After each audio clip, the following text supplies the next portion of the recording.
Boa noite, colegas. Me chamo Tarso Pietro Bortolini e sou vice-presidente do Conselho Regional de Farmácia do Rio Grande do Sul. Iniciamos agora mais uma qualificação promovida pelo CRF-RS para ampliar os conhecimentos da categoria farmacêutica. Hoje teremos a palestra Entrevista Clínica na Consulta Farmacêutica, que abordará temas como habilidades de comunicação relacionadas à clínica, semiologia, anamnese farmacêutica e relação terapêutica. Além disso, alguns recados importantes para todos. Solicito aos participantes que coloquem seus nomes completos no chat, que aparece ao lado, para que possamos fazer a conferência dos participantes e gerar... Doutor Tarso, seu microfone ficou no mudo.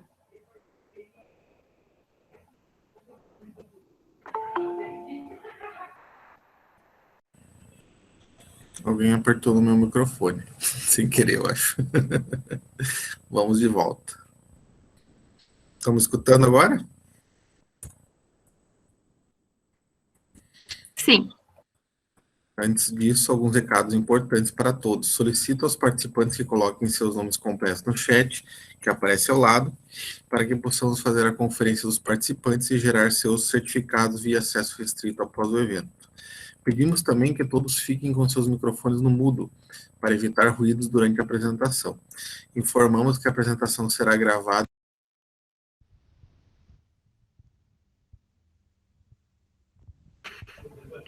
Bom, tá tendo algum problema aqui. Voltei, eu acho, né? Vamos lá. E ficará disponível apenas por uma semana. Anotem suas perguntas, ao final abriremos para dúvidas. Para organizar as falas, após o pedido do palestrante, quem tiver perguntas, se inscreva no chat para falar. Seguiremos a ordem do chat. Em nome da diretoria do Conselho Regional de Farmácia do Rio Grande do Sul, agradeço a presença de quem nos acompanha e ao palestrante Patrick Luiz Cruz de Souza, que é farmacêutico graduado pela UFPA em 2002, mestre em Ciências Farmacêuticas pela UFPA 2012, doutorando em Ciências Farmacêuticas. Atualmente é professor de pós-graduação em várias instituições do país, além de farmacêutico na SES do Paraná. Diretor da Sociedade Brasileira de Farmácia Clínica. Desejo a todos um excelente evento. A palavra é do professor Patrick. Muito obrigado aí pelo convite. Quero agradecer em nome do Dr. Tarso, toda a diretoria do Conselho Regional de Farmácia do Rio Grande do Sul. Para mim é uma felicidade enorme, uma alegria receber esse convite de vocês. Eu tive a oportunidade de estar presencialmente aí com todos, né? E ainda que de modo virtual, a gente tem a oportunidade de fazer um momento de atualização com os farmacêuticos e até com estudantes de farmácia do Rio Grande do Sul. E fico à disposição. Que esse momento complicado que a gente está vivendo de pandemia passe o mais rápido possível para a gente ter as oportunidades de retomar nossas atividades presenciais, né? Então, quero agradecer a todos os participantes, quero deixá-los bem à vontade, viu, pessoal? Vocês que estão aí online, assistir uma aula dessa online é um desafio para quem está apresentando a aula, mas também para quem está assistindo. Então, não quero fazer algo engessado, não quero fazer algo amarrado. No meio de entrevista tem comunicação, tem interação, tem relação interpessoal. Muito dessa entrevista clínica que a gente está falando aí, ela também pode acontecer num ambiente remoto, online. Então, fiquem à vontade para participar. Eu não sei se é a Chayane que está coordenando aí, mas se alguém quiser fazer uma pergunta, tem essa opção aí no Google Meet de levantar a mãozinha, né?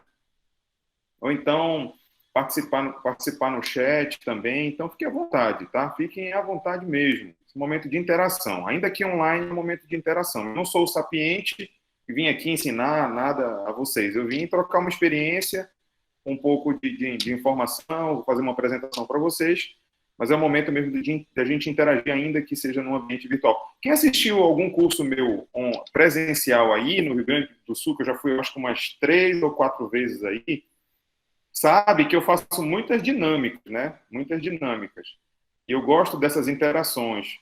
Então, Uma das coisas que eu gosto dessas interações é ver a pontualidade de um evento como esse, viu, doutor Tasso? É muito legal para a gente da região norte aqui, que por uma questão cultural não tem essa pontualidade toda, ver começar um curso programado às 19 horas, começar às 19 horas em ponto é lindo. Eu gosto demais disso, sabe? Porque nosso Brasil é muito grande e ver isso acontecendo, para mim, é muito bacana. A gente organiza evento aqui e tenta fazer de tudo para começar no horário, mas é muito difícil aqui, por uma questão cultural, né? Pois bem, eu vou compartilhar minha apresentação aqui. Verifiquem só para mim se está tudo certinho. Já estou vendo aí algumas pessoas comentando no chat. A Jennifer também, obrigado, Jennifer. Me sigam no Instagram, aproveitando que estou abrindo aqui, tá? @PatrickLuiz.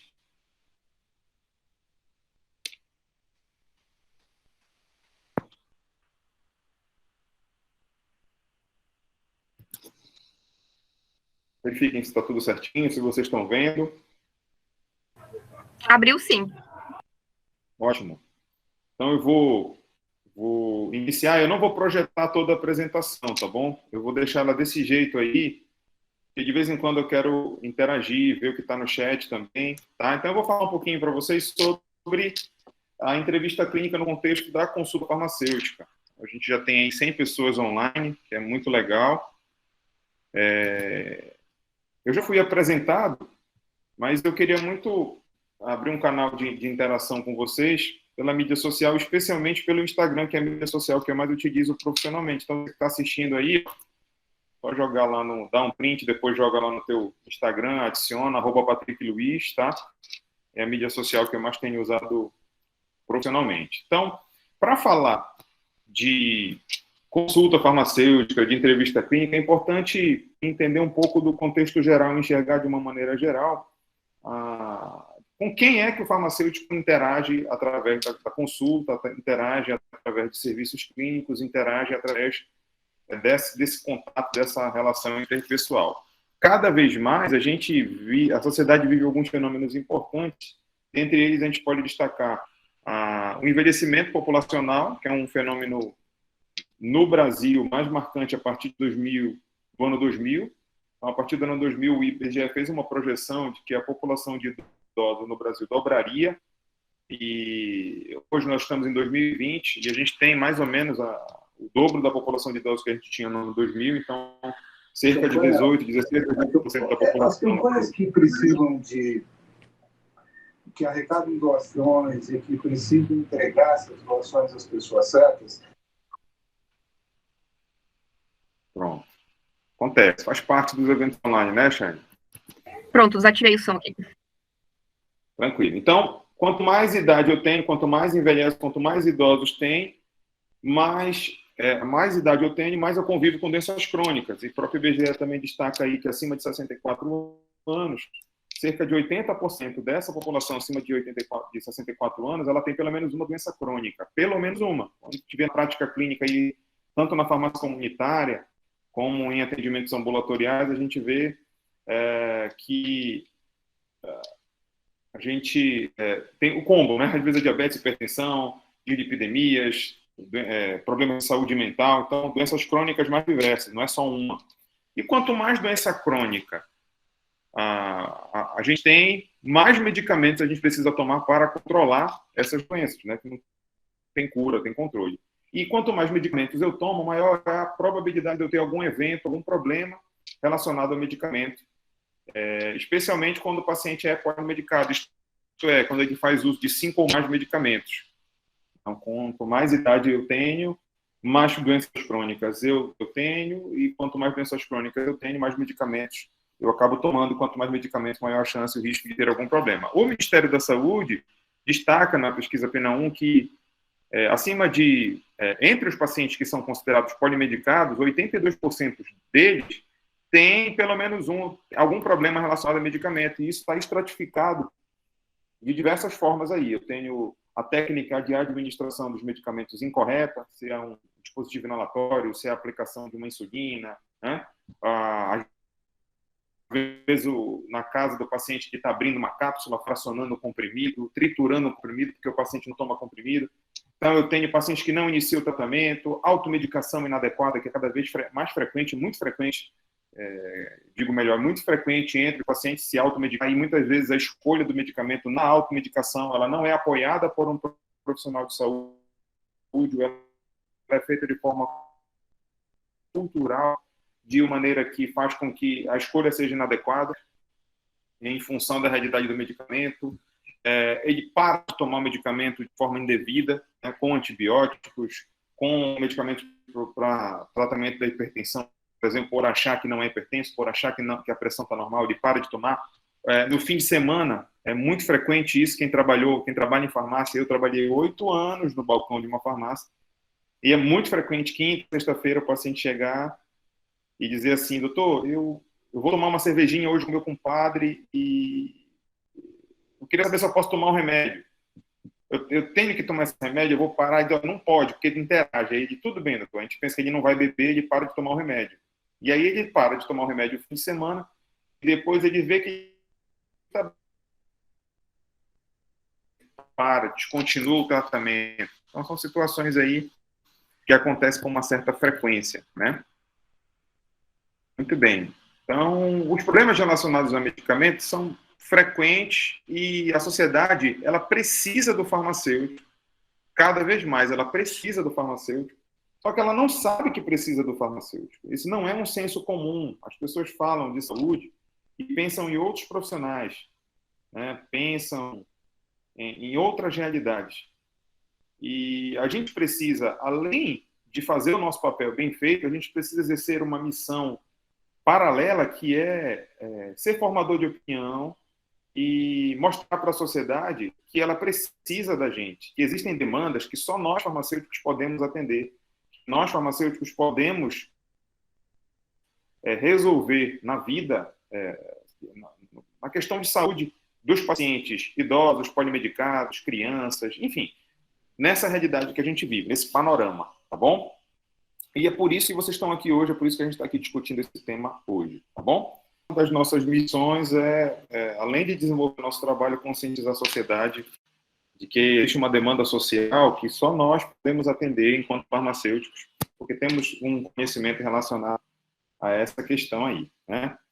Então, a gente está vivendo nas últimas 2 décadas, pelo menos, dentro da nossa profissão, uma transição de um farmacêutico que cuidava muito especificamente, na maioria do exercício profissional, da garantia da habilidade dos medicamentos com o armazenamento, né, com o ciclo da logística, para um farmacêutico que cada vez mais interage com o paciente e resolve problemas relacionados à sua saúde, e problemas, muitos deles relacionados à utilização de medicamentos. Então, a gente cada vez vem focando, trabalhando mais o ciclo, a gestão da farmacoterapia, mais especificamente, né, e o cuidado voltado ao paciente, certo? Então, nesse contexto, o Conselho Federal de Farmácia vem regulamentando a atuação clínica do farmacêutico desde 2013, e em 2017 organizou um arcabouço conceitual relacionado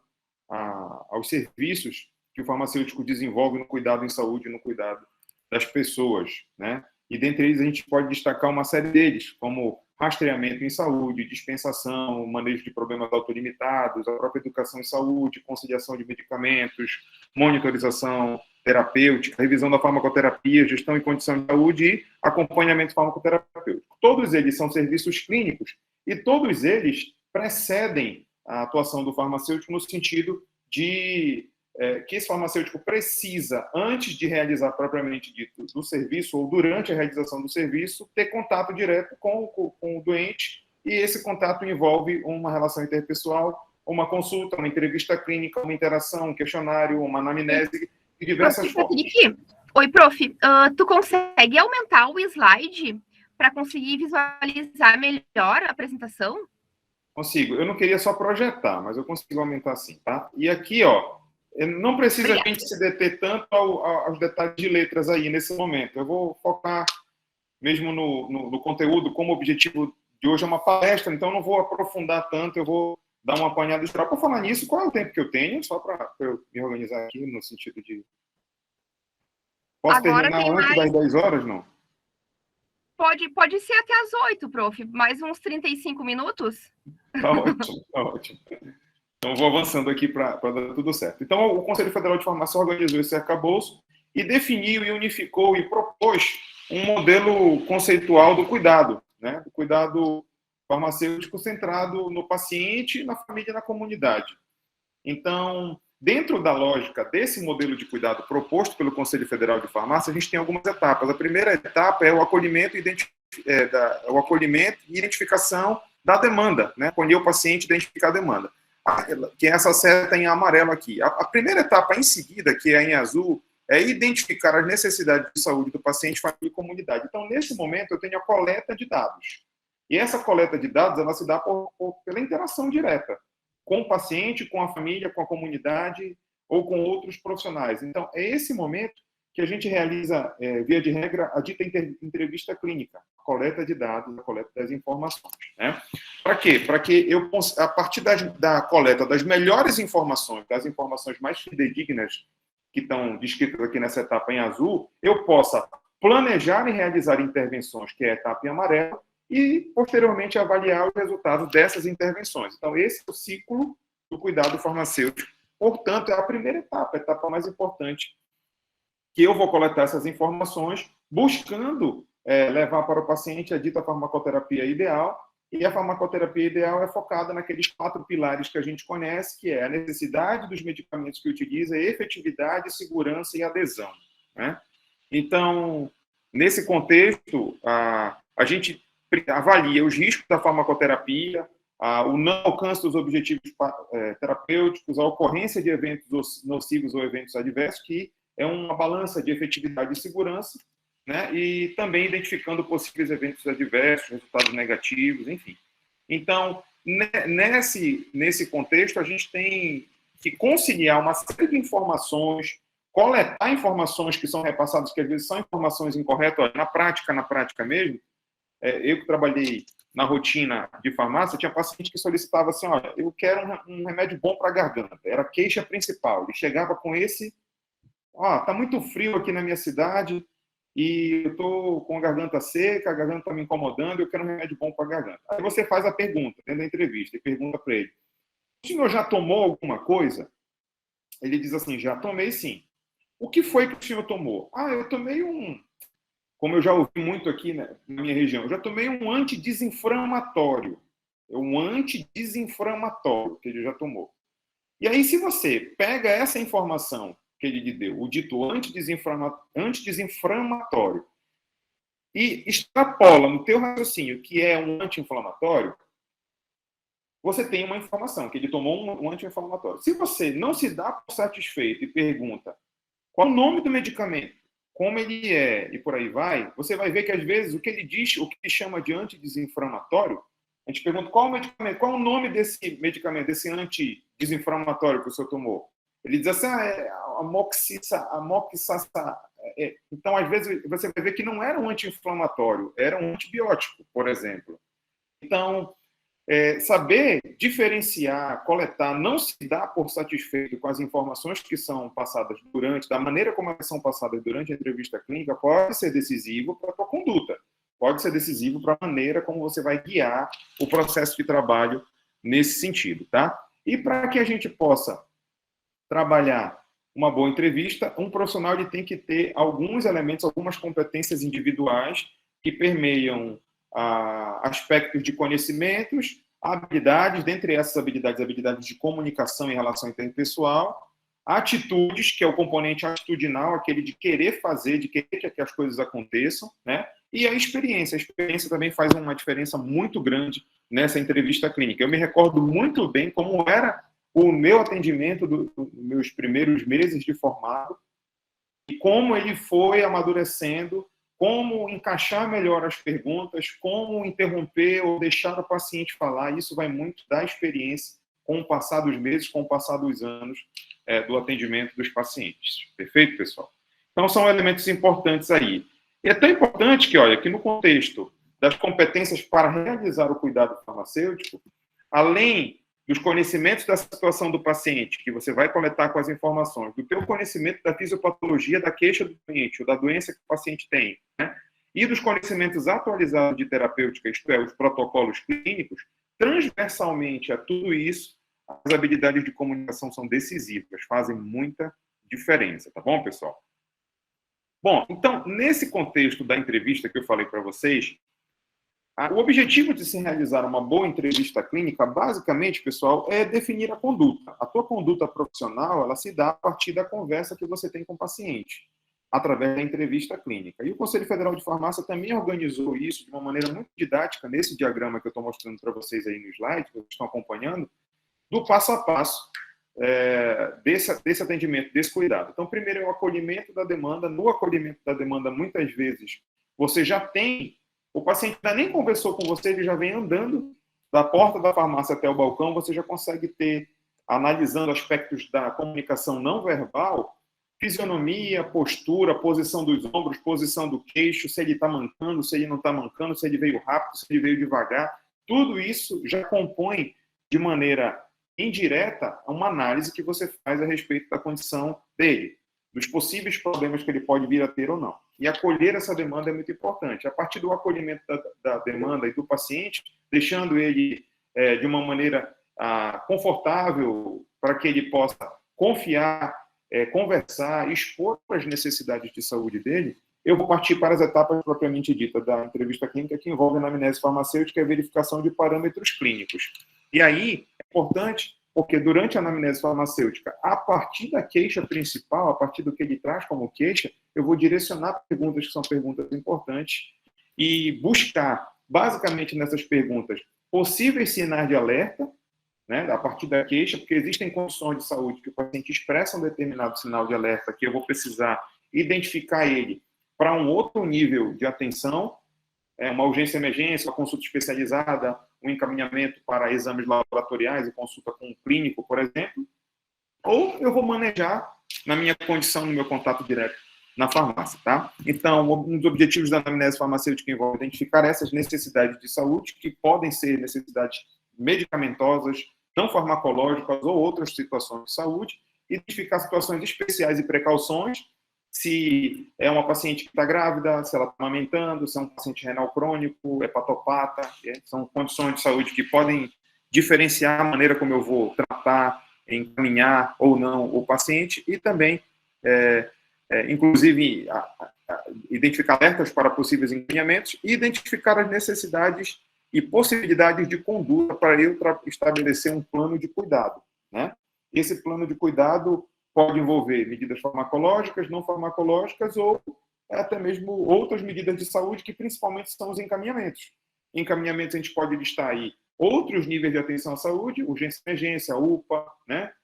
Consulta especializada, consulta com clínico, ou outros profissionais, educador físico, psicólogo, fisioterapeuta, nutricionista, enfim, eu posso ter outras questões de saúde importantes aí, que também podem estar estabelecidas dentro do meu plano de cuidado enquanto farmacêutico na farmácia, tudo bem?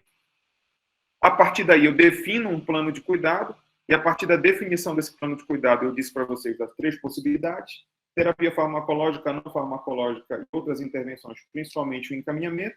Vou fazer a redação da receita, a redação do encaminhamento, faço a intervenção, identifico se tem algum sinal de alerta, documento tudo isso, tudo tem que estar documentado, tá? Ou em prontuário eletrônico, com sistema informatizado, ou até mesmo no papel. Eu posso puxar uma folha de papel e começar a registrar no formato SOAP as informações.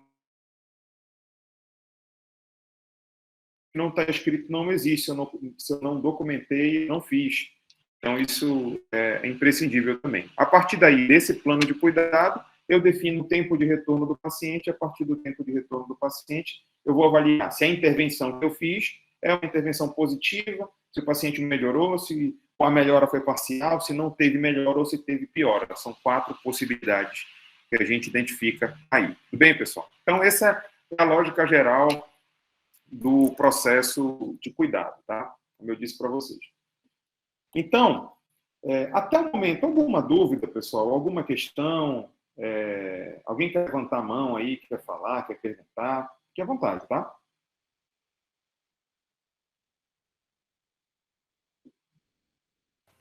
Até o momento não, prof. Pode continuar. Tranquilo, vamos lá. Então, quais são os princípios de uma boa entrevista clínica? Primeiro, a gente pode organizar a entrevista clínica. Olha, o Alexandre, meu amigo Alexandre Fonseca, está fazendo uma pergunta aí. Acabei de ver aqui, tá? Isso, precisando de... Opa, tem o sistema registro do CFF. Perfeito, uma boa opção. Tem outros sistemas também, mas o registro é uma possibilidade gratuita muito boa. Obrigado pela contribuição, Alexandre.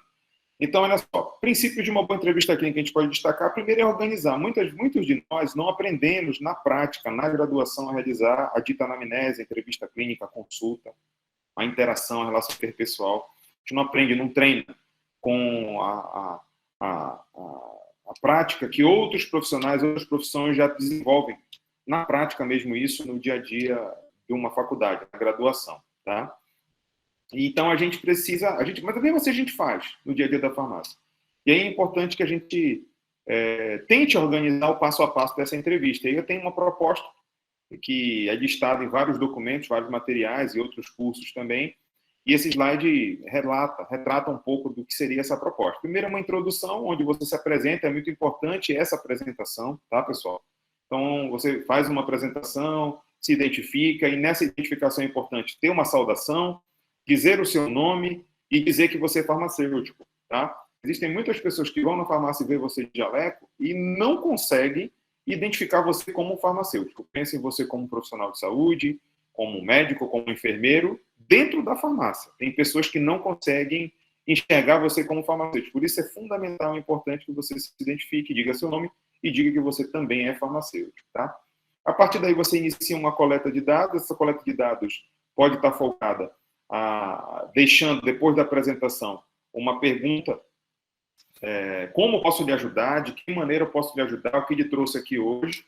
E aí o paciente vai deixar a queixa dele, vai falar a queixa principal, isto é, o problema que mais incomoda ele, e a partir daí eu começo a coletar os dados dele. Interessante que durante as perguntas acontecendo, né, elas vão acontecendo, cada pergunta ela pode automaticamente me fazer a pensar em outra. E quando eu faço outra pergunta, é porque eu já desconfio, já vou buscando uma linha de raciocínio clínico. E essa linha de raciocínio clínico é a composição do raciocínio clínico que eu tenho em mente. Então, quando o paciente, por exemplo, chega com uma queixa de dor abdominal, eu pergunto assim: desde quando está doendo? Como é a dor? Qual é a parte que dói? Se eu comer alguma coisa? Então, eu vou direcionando ele para perguntas, e a partir dessas perguntas, eu vou tentando compor um raciocínio. No meio do caminho, eu estou caminhando para uma dor abdominal que eu penso que é intestinal.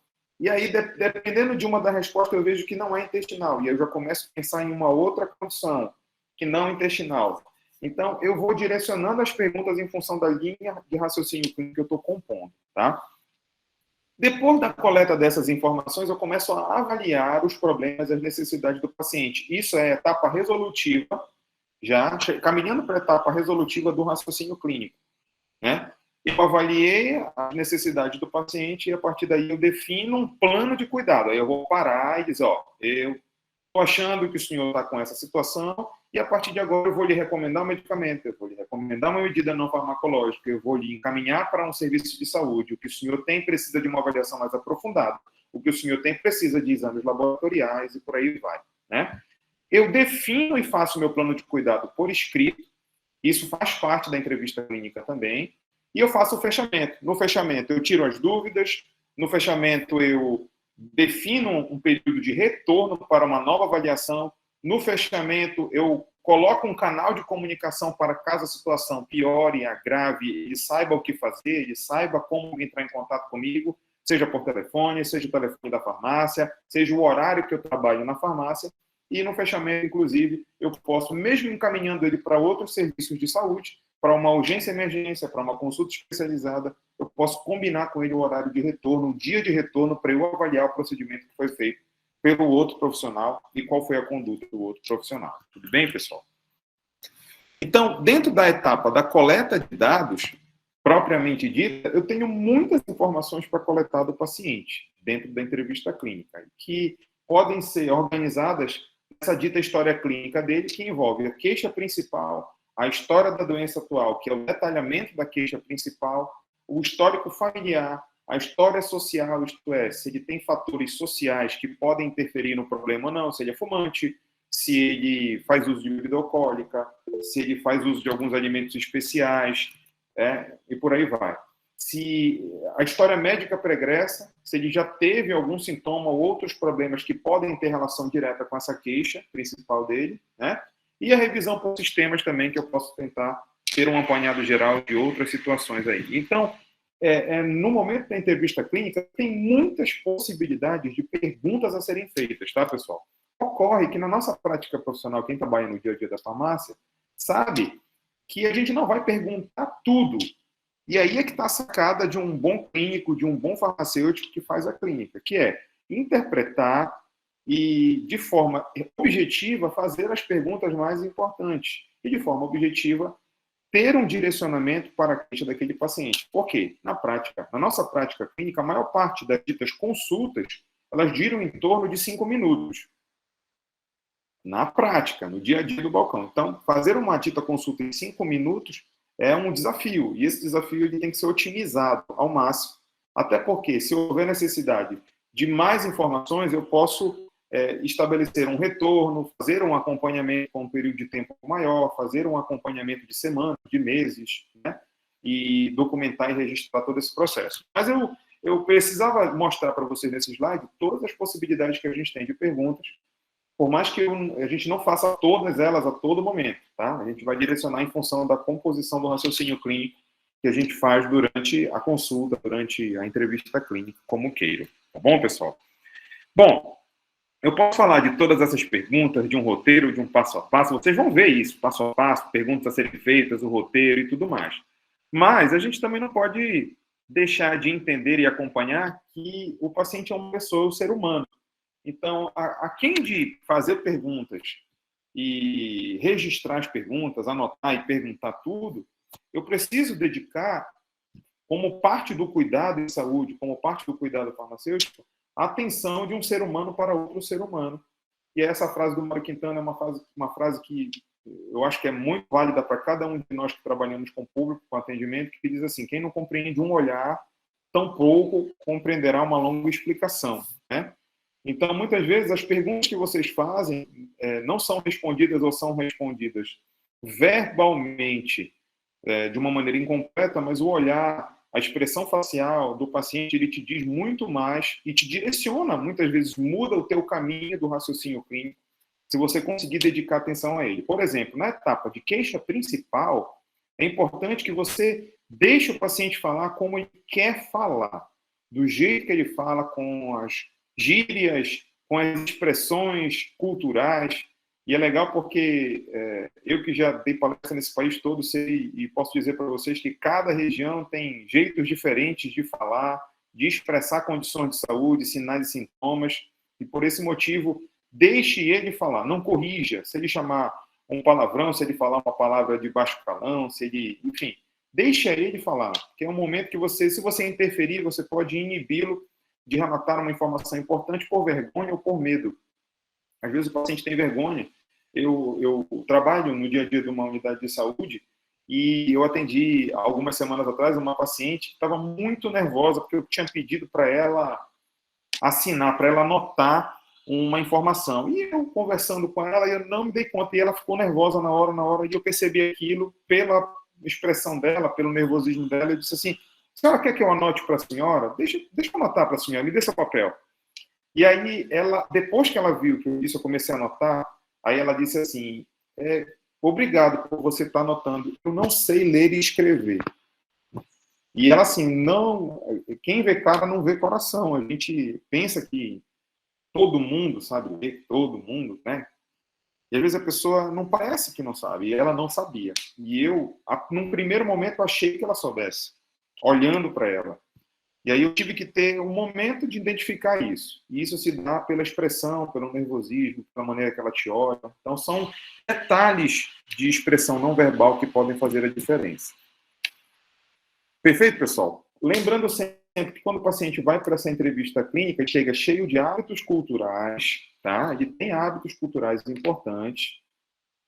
Ele chega com uma série de expectativas. Eu já atendi paciente que achava que eu ia fazer com que ele parasse de tomar insulina, diabético que eu cheguei aqui porque me disseram que o senhor é farmacêutico e eu não ia mais precisar tomar insulina. Era a expectativa que ele chegou na conversa, né? O que é algo impensado para a realidade dele.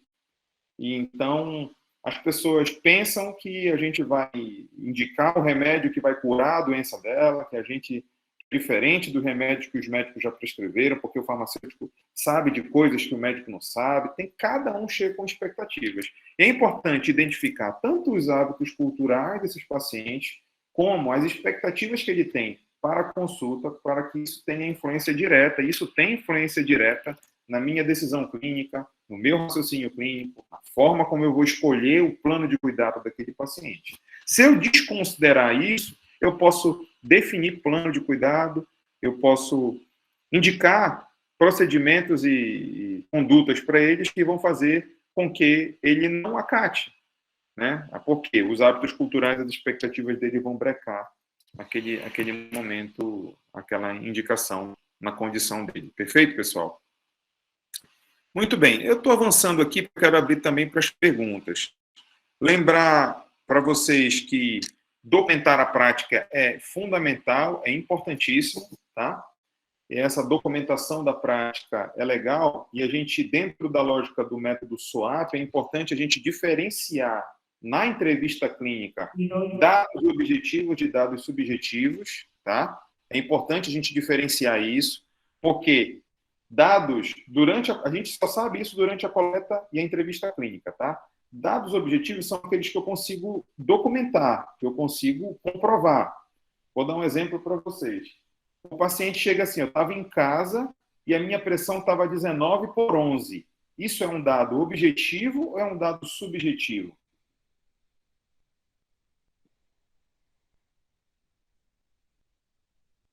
Vocês podem responder no chat, mas eu já posso adiantar para vocês que, da maneira como o paciente fala, a Juliana está coberta de razão, que ela está falando aí. É um dado subjetivo. Ele relatou na entrevista. Ele disse que estava em casa e na casa dele a pressão era 19/11.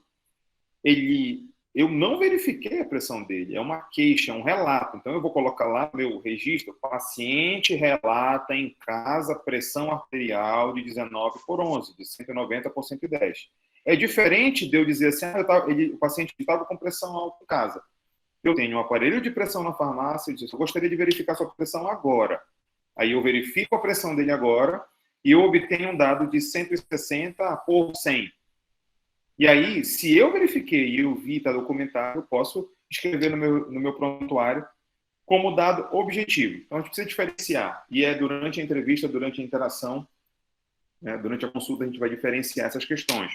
Por isso eu gostaria muito de dizer isso para vocês aí como detalhe importante, tá bom, pessoal?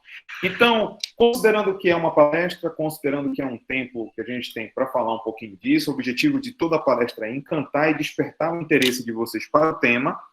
Eu já vou caminhar para os finalmente para abrir para perguntas, tá certo? Eu acho que a gente vai ter alguns minutinhos para fazer algumas perguntas e discutir algumas situações, mas antes de finalizar eu queria deixar uma frase que eu sempre falo nas minhas palestras e cursos aí, que é uma frase que eu gosto bastante, que diz assim: saber não é bastante, nós precisamos aplicar.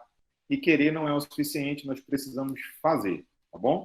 Então, em se tratando de entrevista clínica organizada, não posso dizer, eu já faço isso, professor, eu já organizar isso com um roteiro prévio do passo a passo da entrevista, me apresentando, fazendo uma introdução, coletando dados, uma proposta, como foi apresentado naquele slide.